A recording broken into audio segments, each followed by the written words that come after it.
Olá, galera, tudo bom com vocês? Eu sou a Juliane do Estação dos Livros e hoje eu vim aqui conversar um pouquinho com vocês sobre o capítulo 1046 de One Piece. Bom, eu sei que já estamos aí no capítulo, indo para o capítulo 1054 de One Piece, que eu estou um pouquinho bem, na verdade, atrasada com essa história, né?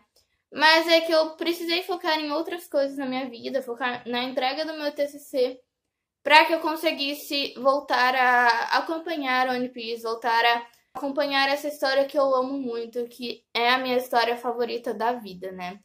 E eu não poderia deixar de comentar sobre cada um dos capítulos que eu ainda não me atualizei, né? E trazer para vocês um vídeo sobre cada um desses capítulos, né?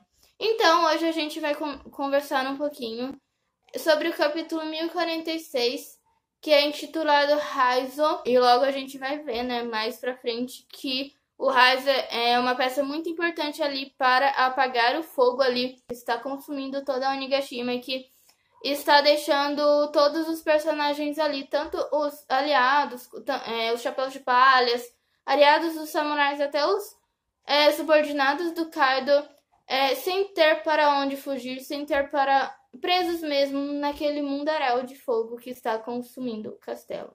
Eu também queria pedir para que vocês se inscrevam aqui neste canal, curtem, comentem, compartilhem. Como eu já disse para vocês, esse capítulo ele se intitula Raizo, né? Ele continua a história de Capa ali, lá em Whole Cake, lá na terra ali da Big Mom, né? E aí a gente vê que existem dois intrusos ali perto das vizinhanças de Chocolate Town, né? Que era onde a Pudim estava prendendo lá naquele livro os dois irmãos do Sanji, o Niji e o Yonji, né?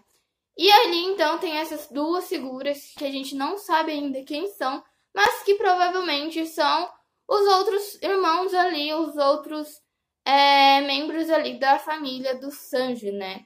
Que vão ali tentar resgatar o Niji e o Yonji. Também poderia ser alguma coisa a ver com Barba Negra, também poderia, mas eu acho que o Oda ainda não vai inserir o Barba Negra neste momento da história, né?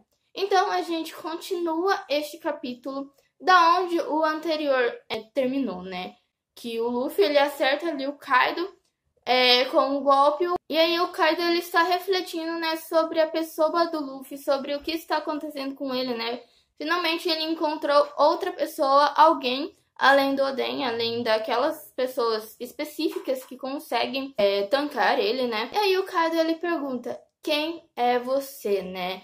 Quem é o Luffy, né? E aí que o Luffy, ele todo pomposo e todo como sempre ele faz, né? Ele responde: eu sou o Monkey D. Luffy, aquele que vai superar você, ou seja, o Kaido, o homem que vai se tornar o rei dos piratas.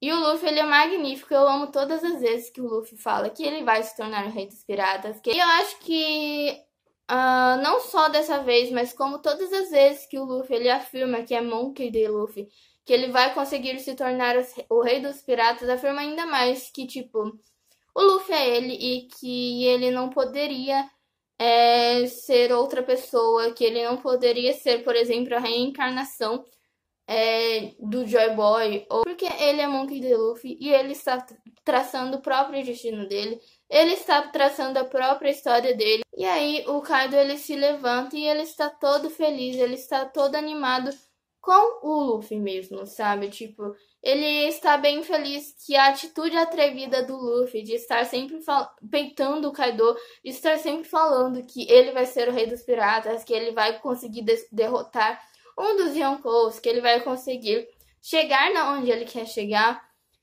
continua ali presente no Luffy, né? E ele ainda fala que quando corpo e mente estão alinhados com as habilidades, é que o despertar finalmente acontece, né? Ele ainda chama o poder, a habilidade do Luffy de ridícula, né? Pode ser que o Kaido, já nesse ponto, ele já esteja suspeitando que o Luffy tem algum grande poder, que ele já tenha ouvido falar, talvez, da Gomu Gomu no Mi, talvez da fruta do deus Nika. Talvez ele já pudesse estar traçando ali os pontos, né? Mas realmente o Kaido ele fala, meu Deus, mas que poder ridículo é esse, né? E isso aqui ele fala num bom sentido, né? Ele fala num sentido de... mano, ele tá muito feliz com o Luffy, assim. Mesmo que seja um oponente dele, ele está muito feliz por ter encontrado este oponente, por ter encontrado essa pessoa pra bater de frente com ele, né? Mas apesar dessa felicidade do Kaido de ter encontrado o Luffy, de ter encontrado alguém pra lutar dessa forma com ele, né? Ele ainda pondera que o Luffy ele tirou muita coisa dele, né? Lembrando, né, que a gente teve ali a derrota, né, o X1 dos Chapéus de Palhas contra alguns Tobiropos, que a gente teve também o Zoro e o Sanji lutando contra as duas maiores calamidades, que o Jack também perdeu ali contra a aliança ali dos samurais. Não só esses X1 aí, esses personagens ali foram derrotados, como também todos os outros subordinados inferiores também que acabaram perdendo ali na guerra. E também aqueles subordinados que viraram contra o Kaido por conta da Akuma no Mi da Otama, né? E não só isso, né? Mas o castelo que ele construiu ali, a Onigashima inteira agora está ardendo em chamas, né? Então tudo que ele construiu em Onigashima está ruindo aos pedaços, né? Então, realmente, o Luffy ele tirou muita coisa do Kaido. Mas o Luffy ele ainda responde que ainda tem muita coisa para ele tomar de volta do Kaido, né? A gente já imagina que ele quer, né? Ele está ali para reconquistar o Wano, para dar a dignidade, para voltar com a liberdade ali do povo de Wano, para voltar com a possibilidade deles não terem mais que sofrer por conta da fome, por conta da sede, por conta do ambiente ali que foi destruído por causa do Kaido e por conta da exploração que o Kaido faz, né, em cima dos cidadãos ali de Wano, de toda a tristeza, de toda a destruição, de toda as coisas ruins que o Kaido trouxe ali, deixou ali em Wano, né? E aí, então, o Kaido, ele usou o Gundari Ryuzengun e acerta o Luffy com esse golpe e o Luffy fica nos moldes ali da Kanabo do Kaido. E a gente vê que ao ser atingido ali por esse golpe, o Luffy, a gente vê que ele tá bastante abatido, né? Que o Luffy logo ele vai chegar a algum limite, né? E que ele precisa vencer logo o Kaido, né? O Kaido, ele continua ali com o discurso dele, dizendo que o Onigashima inteira está em chamas e que até mesmo os aliados ali do Luffy estão no meio daquele mundaréu de chamas, né? Que estão ali correndo perigo de serem queimados, de morrerem por causa do fogo, né? Ao que o Luffy responde que a situação lá de baixo, ele deixou sob responsabilidade dos seus aliados e que é de responsabilidade deles cuidar dos BO que está acontecendo lá embaixo. E que a única função dele, do Luffy, é chutar a bunda do Kaido, né? É derrotar o Kaido, né? E aí, o Kaido, ele usa o Kaifu, só que o Luffy, ele desvia, né? Na verdade, ele esquiva ali desse golpe, erguendo as pernas, né, como se fosse uma perna de pau, sabe? Mais uma aí das habilidades aí do Luffy em modo Gear 50. Paralelamente a tudo isso que está acontecendo, a gente vê também que as batidas do coração do Luffy estão a todo vapor, então elas estão ressoando ali aquele tambor, né, aquele grande tambor que é o tambor da libertação, provocados por causa do deus Nika, né? Por causa da fruta do Luffy, né? E isso a gente vê os Zunisha ali nos arredores de Wano tendo um grande sentimento ali de nostalgia pelos tempos de Joy Boy, por se lembrar do seu antigo companheiro que foi o Joy Boy, né? Porque ele fala que ouvir essas batidas é como se Joy Boy estivesse ali, né? Aquilo ali fosse coisa do destino, né? E que ele não poderia deixar de colocar as próprias expectativas no Luffy, né? Porque é o Luffy que está ali, que por isso ele acaba se lembrando bastante dos tempos ali que ele estava ali ao lado de Joy Boy, né? Eu acho que a partir daí a gente já pode perceber que Joy Boy não vai chegar em um ano. Joy Boy não vai abrir o país de Wano, né? Na verdade, as fronteiras deveriam ser abertas para que o Joy Boy chegasse em Wano, né?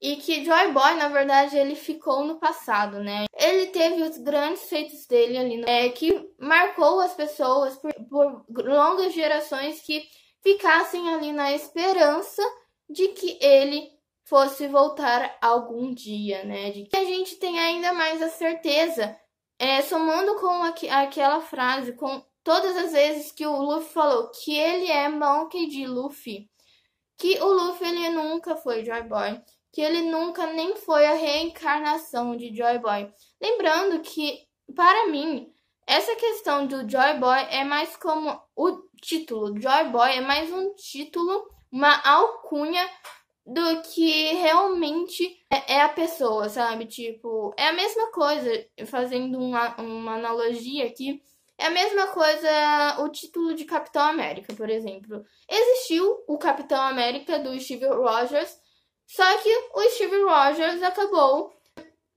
deixando ali de existir, né? Acabou não sendo mais Capitão América. Só que a figura do Capitão América sempre vai existir. Podem existir vários Capitães América, como agora a gente vê que o Sam, que o Falcão, é o novo Capitão América. E a mesma coisa acontece com o Joy Boy. Existiu o Joy Boy no século perdido, existiu essa grande figura que fez com que as pessoas se inspirassem nele, fez com que as pessoas torcessem para que ele voltasse, tivessem esperanças para que ele voltasse, libertasse o mundo novamente, mas só que não passa de uma alcunha, sabe? Existiu essa pessoa acabou morrendo, só que sempre vai existir alguém que vai estar inspirando as pessoas, que vai ser o símbolo de alguma coisa, que vai inspirar outras pessoas, que vai ali fazer com que as pessoas gostem dela, né? E, neste caso, coincidiu que foi o Luffy, né? Apesar de ele ter também a mesma Akuma no Mi, que provavelmente foi do Joy Boy, né? E isso junta com o fato de que, pra mim, o retorno do Joy Boy é apenas uma lenda que não vai acontecer, sabe? É aquilo que eu já falei, ele foi tão marcante. Na época em que ele viveu, ele fez tantos... Os feitos deles foram tão grandes que as pessoas começaram a ter a esperança de que um dia ele retornaria, de que um dia ele estaria de volta, né? Só que quando na verdade o Joy Boy ele apenas existiu no século perdido e que ele nunca mais ele vai aparecer no mundo, né? No mundo de One Piece. E o chapéu de palha seria o símbolo dessa esperança, né, de que um dia o Joy Boy iria voltar. E por isso, existe dois chapéus de palha, né, o chapéu de palha gigante, que foi do próprio Joy Boy, e o chapéu de palha, que é a réplica, que é a que passa de geração em geração, que passou de Roger para Shanks, que passou de Shanks para o Luffy, né. Esse chapéu de palha é uma réplica que é o símbolo dessa esperança, é o símbolo de que um dia o Joy Boy voltaria, né? E que passa de geração em geração. E para que essa esperança nunca acabasse, né? Só que o Joy Boy, ele não vai voltar, ele nunca retornará. Lembrando que é só uma teoria, né? Pode ser que ele retorne, mas lá pra frente, mas é uma teoria que é o que eu acho que, tipo, é o que eu senti lendo este capítulo, com tudo que eu já li, né? Com tudo que eu já vi, né? De One Piece, né? Joy Boy ele não vai voltar, assim como o Luffy não é a reencarnação e não é Joy Boy. Mas é lógico que o Luffy, ele é uma pessoa gentil. Ele é uma pessoa que consegue conquistar aliados. Ele é uma pessoa que consegue mudar a percepção até dos inimigos, das pessoas que não curtem muito ele. E ele consegue fazer com que as pessoas gostem e admirem ele. Só que isso é dele, né? Isso faz parte da personalidade do Luffy. Assim como também vai fazer parte da história dele virar o mundo de cabeça para baixo da forma dele, né? Lógico que o Luffy ele não é um revolucionário. Ele não é esse tipo de pessoa. Ele está ali apenas para a aventura dele. Ele está ali apenas para conseguir a liberdade que ele tanto quer, conseguir ser livre, né? Ele não vive no mundo na intenção de ser uma pessoa revolucionária. Mas lógico que quando ele vê alguma situação que ele acha uma situação, o cúmulo que ele acha que é uma situação que está prejudicando pessoas inocentes, pessoas que ele curte bastante, é uma situação ruim, ele vai ajudar e ele vai, e com isso, consequentemente, ele vai acabar fazendo uma revolução sem nem ele mesmo ter essa intenção, sabe? Mas só que sempre existiu essa personalidade, sempre existiu também pessoas que no mundo que incentivassem outras pessoas a seguirem ele, a percorrerem os mesmos caminhos que eles, né? Como o Joy Boy existiu, como o Roger fez também, porque foi por conta do Roger que a grande era dos piratas começou. E como também o Luffy agora está fazendo, né? E a questão da Gomu Gomu, né, que provavelmente também foi a fruta do Joy Boy, né? Gente, é o mesmo princípio de todas as outras frutas que existem ali no mundo de One Piece, né? Lógico que ela é uma fruta mística, lógico que ela tem essa questão ali de ser uma fruta que vai acabar causando ali um certo desconforto ali para com o governo mundial, que é vigiada pelo governo mundial, que é perigosa para o governo mundial, que foi, né, carregada ali pela Cip-Zero, né? Mas lógico que depois foi roubada pelo Shanks. É a mesma questão, o mesmo princípio das outras frutas.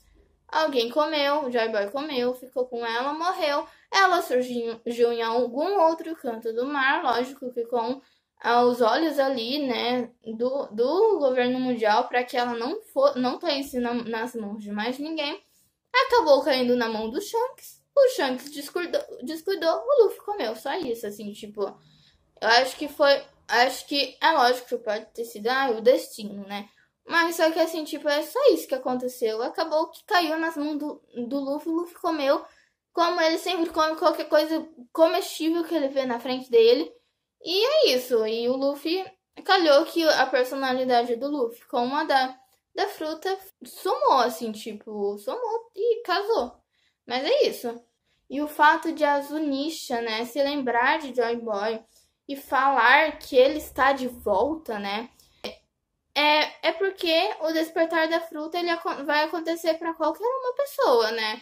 Que estiver com a fruta, né? Independente de quem seja o portador. Então ela vai sim ter esse ritmo, né? E é lógico que pessoas que não tenham a mesma criatividade, pessoas que não tenham a mesma mentalidade do Luffy, talvez não conseguissem despertar a Akuma no Mi, a Gomu Gomu no Mi, né? Mas só que acabou que ela despertou, o despertar dela é exatamente igual para qualquer um que consiga despertar ela, e os tambores da libertação iriam tocar, obviamente, da mesma forma que deve ter tocado quando o Joy Boy despertou a Gomu Gomu no Mi, né? Mas porque essa é a característica do Deus Nika, é a característica da fruta do Deus Nika, e não de Joy Boy.